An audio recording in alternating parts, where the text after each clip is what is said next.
Hello दोस्तों, तो आज हम जिस टॉपिक की वीडियो देखने वाले हैं वो है बेसिकली अभी नया जो बखेड़ा हुआ है, कंट्रोवर्सी हुई है इंडियाज गॉट टैलेंट के नए एपिसोड पे जो जो चीज़ें हुई हैं उसके ऊपर है। क्योंकि ये बहुत ही ज़्यादा वायरल हो रहा है भाई, पूरे सोशल मीडिया पे, इंस्टा, यूट्यूब, ट्विटर, सब में भाई, मतलब कि एकदम आग लगा रखी है भाई पूरे में। तो आओ हम भी देखते हैं कि क्या सीन है। ओके, और अवेयर हो जाते हैं। Let's go. जिस लेवल पे समय और उसकी ऑडियंस इस टाइम है उसे कंट्रोल करना होगा अपने जोक्स पे, क्योंकि इतने मेन स्ट्रीम क्रिएटर जब कोई हो जाता है तब उसे मेन स्ट्रीम के साथ साथ सारे के सारे टीवी शोज वाले भी और इंडस्ट्री वाले भी सब उसे देखते हैं। और लोगों का आप लोग जानते ही हैं कि कहीं भी किसी भी हद तक लेके जा सकते हैं, किसी का कुछ पता नहीं। ऐसा अगर सच में हो गया तो लोग किसी भी चीज की अपने घर में भी शर्म नहीं करेंगे, कहने से हेजिटेट भी नहीं करेंगे। और अगर उनमें से कोई भी एक बंदा अगर ऐसा हेजिटेट सच में करना चाहे तो उसे वो लोग नॉर्मी कहेंगे। बट आजकल तो डैंग कल्चर है, तो डैंग कॉमेडी के नाम पे कुछ भी कर लो, क्या फर्क पड़ता है। बात तो सही, बहुत ही गंदा जा रहा है आज के डेट पे। तो एक joke, so called dang joke, और रणवीर अलाहाबादिया का करियर लगभग खत्म। पिछले 24 घंटे से एक बात जो इंडिया के हर सोशल मीडिया यूजर के फीड पे है, जिसपे बड़े बड़े पॉलिटिशियंस, चाहे वो कोई भी हो, रूलिंग पार्टी के लीडर्स हो या अपोजिशन के लीडर्स, सबके जबान पे एक ही शब्द आ रहा है और वो है पैथेटिक। अब जिसे नहीं पता उसे बता दूं कि रणवीर अलाहाबादिया, जो कि इंडिया का नंबर 1 पॉडकास्टर है, जिसने इंडिया में पॉडकास्टिंग को मेन स्ट्रीम किया, जिसके पॉडकास्ट पे बड़े बड़े मिनिस्टर्स आ चुके हैं, जिसे कुछ ही टाइम पहले पीएम मोदी ने नेशनल क्रिएटर अवार्ड दिया। उस बंदे ने समय रैना के शो पे जाके एक कंटेस्टेंट को क्या कहा है, सुनो। Watch your parents have every day for the rest of your life.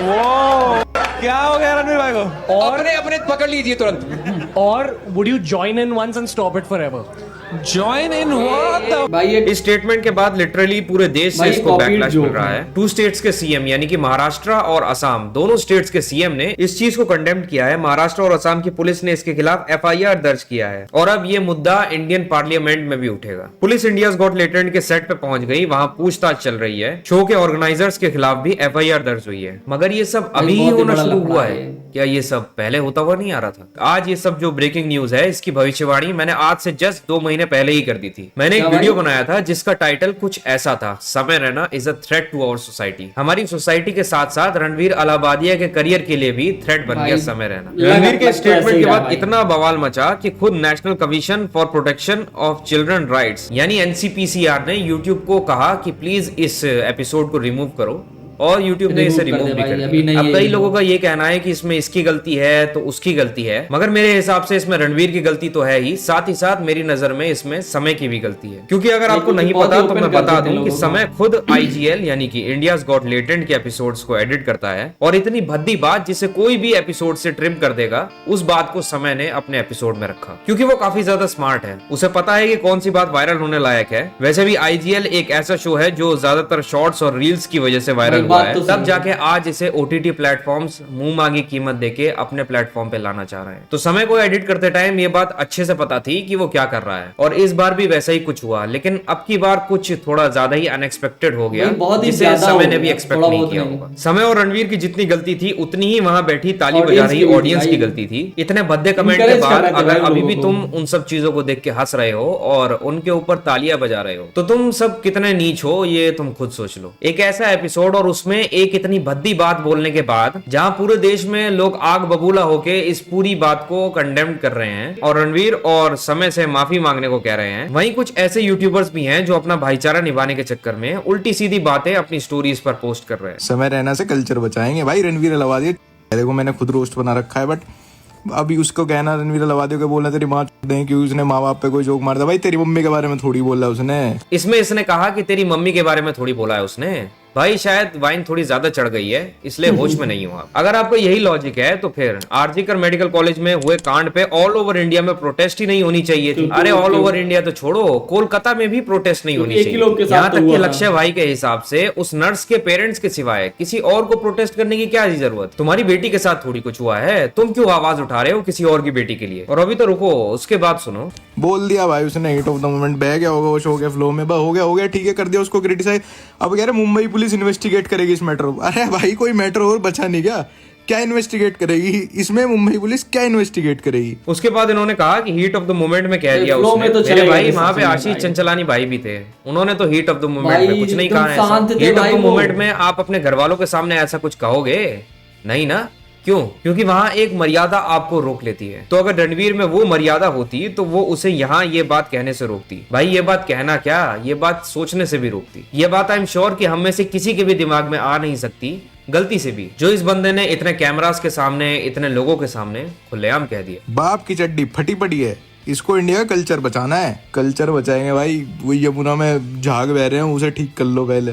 तो ये भाई गरीब बहुत है हम, पर कल्चर को टॉप पे रखते हैं। बार बार अपनी स्टोरी में हमारे लोगों का मजाक बना रहे हैं भाई, बार बार कल्चर वाले बात को लेके मॉक कर रहे हैं। इन्होंने कहा गरीब बहुत है हम, पर हम कल्चर को टॉप पे रखते हैं। इनका कहने का मतलब ये है कि लोगों को पहले खुद पे ध्यान देना चाहिए, गरीब से पहले अमीर बनना चाहिए, तब जाके कल्चर बचाना चाहिए। भाई डेवलप्ड तो वेस्टर्न कंट्रीज भी हैं, इन सारी कंट्रीज में लोग काफी अमीर हैं, इंडियन आदमियों से तो ज्यादा ही अमीर होंगे। आज की डेट में जाके देख लो क्या हाल है उनका। वोकिज्म ने कैसे टेक ओवर कर लिया है। इन देशों में 70+ जेंडर्स हैं, लोग कुत्ते बन के घूम रहे हैं, नशे में डूब चुके हैं। पेरेंट्स कौन है पता भाई नहीं, बात तो माँ का सही पता है है तो बाप का पता नहीं। ये होता है जब आप पैसे तो कमा लेते हो पर कल्चर की रिस्पेक्ट नहीं करते, कल्चर follow कल्चर नहीं बचाने पे करते। ध्यान नहीं देते। एक जगह पे ये कहते हैं कि तू तो भाई मिल्फ कैटेगरी का देखता है तो तू क्यों ऑफेंड हो रहा है। भाई ऐसे माँ बाप के बारे में भाई चपाटी की ट्रैक्स की बात मत किया करो भाई, बहुत गलत बात है। ऐसा शो चलना नहीं चाहिए भाई जहाँ पे ये सब माँ बाप के बारे में सूक्स की बातें होती है भाई। वो माँ तो माँ होती है भाई, रिस्पेक्ट फॉर मॉम।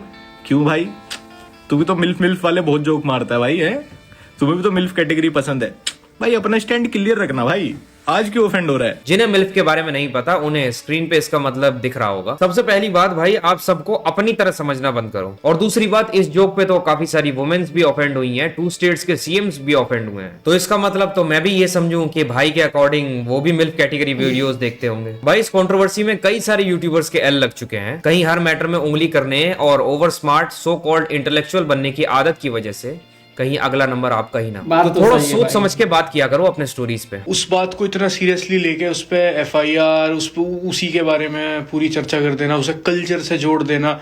किसी एक इंसान की कहीं भी बात से कल्चर का क्या मतलब आ जा, मतलब मेरी ये समझ में नहीं आ रहा। जो इस भाई को नहीं जानते मैं उन्हें बता दूं कि ये लक्ष्य भाई के दोस्त हैं। भाई सबसे पहली बात, ये बात जिस बंदे ने कही वो कोई मामूली लड़का भाई, नहीं है, बहुत या ही फिर बड़े-बड़े उसने लोगों का कोई मामूली podcast प्लेटफॉर्म लिया पे ये भाई बात नहीं उसने। कही है। उसने एक ऐसे प्लेटफॉर्म पे ये बात कही है जिसकी मिलियंस में रीच है, और वो बंदा खुद इंडिया का मेन स्ट्रीम यूट्यूबर है, जिस बंदे को खुद पीएम मोदी जी ने सम्मानित किया हो। उस बंदे से ऐसे सो कॉल्ड डैंग जोक्स की उम्मीद नहीं रहती किसी को। हम दिन में पता नहीं कितनी गालियां क्या दें, उससे कल्चर थोड़ी खराब हो जा। और जो ये बात आप कह रहे हो कि ऐसे तो कई सारे लोग माँ बहन की गालियां देते हैं तो उससे कल्चर थोड़ी खराब हो जाता है, तो भाई इस बंदे ने माँ बहन की गाली नहीं दी, बहुत ही इस गंदे बंदे ने तरीके माँ से बाप deliver के किया हो रहे भाई। बीच में संभोग के अंदर इन्वॉल्व होने की बात की है। आई होप आपको इसके बीच का मतलब समझ आ रहा होगा। फिर ये भाई कह रहे हैं कि उसको इग्नोर कर दो, नॉट इंटरेस्टेड का बटन दबा दो, इतनी कंट्रोवर्सी करने की क्या जरूरत। तो भाई उस बंदे की पूरी इमेज कैसी है ये नहीं भाई, पता इमेज आपको? यहाँ अगर नहीं पे पता तो भाई। स्टोरी ही क्यों डाली। और खैर मैं बताता हूँ, उस यह बंदे है ने यहाँ अब का, तक खुद तो- को बहुत ही ज्यादा इंटेलेक्चुअल, स्पिरिचुअल, मेडिटेशन वगैरह करते हुए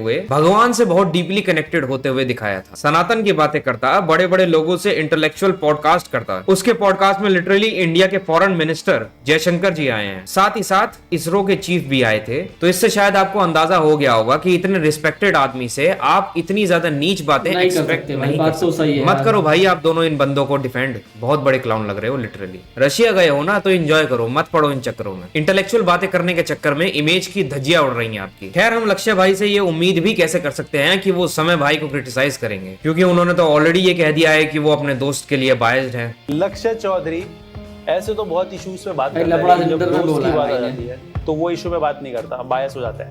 हाँ भाई मैं हूँ बायस्ड, और दोस्ती का मतलब ही बायसनेस है। मैं तो इस फैक्टर को भी डिनाई नहीं करता मैं। वो अपने दोस्तों के खिलाफ कभी भी नहीं जा सकते, चाहे वो कितनी ही बड़ी गलती क्यों ना करते। वो अलग बात है कि इनका दोस्त एक बच्चे को टॉर्चर करता है, किडनैप करता है, खुद अरेस्ट हो जाता है, और हर बात पे अपनी स्टोरीज पे बिना मांगे ज्ञान देने वाले लक्ष्य भाई यहाँ भी भाईचारा निभाने में रह गए। तो समय को क्या ही क्रिटिसाइज करेंगे। इस क्लिप को देखो। Do you suggest I should do later night seasons or do you think I should just keep it going? No, fuck season and all.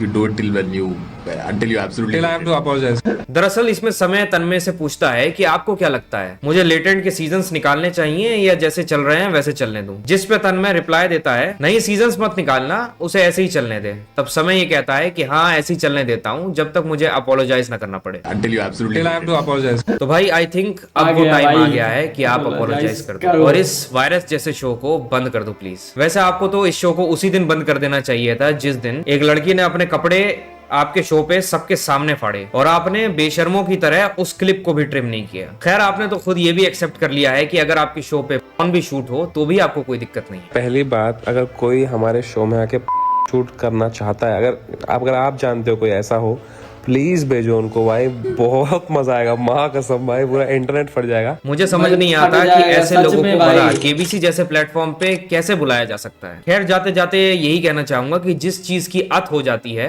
उसका अंत भी हो जाता है। जिस तरह की वल्गैरिटी वो अपने शो में दिखा रहा था उसकी अत हो चुकी थी, बस अंत होनी बाकी थी, जो इस कंट्रोवर्सी के बाद होपफुली हो जाएगी। I hope you like this video and my perspective of seeing things. अगर वीडियो पसंद आई है तो प्लीज गाइस वीडियो अच्छी लगी वीडियो को लाइक करना, शेयर करना, कमेंट करना और चैनल को सब्सक्राइब करो, ओके। और ओरिजिनल वीडियो भी जाके चेकआउट करो।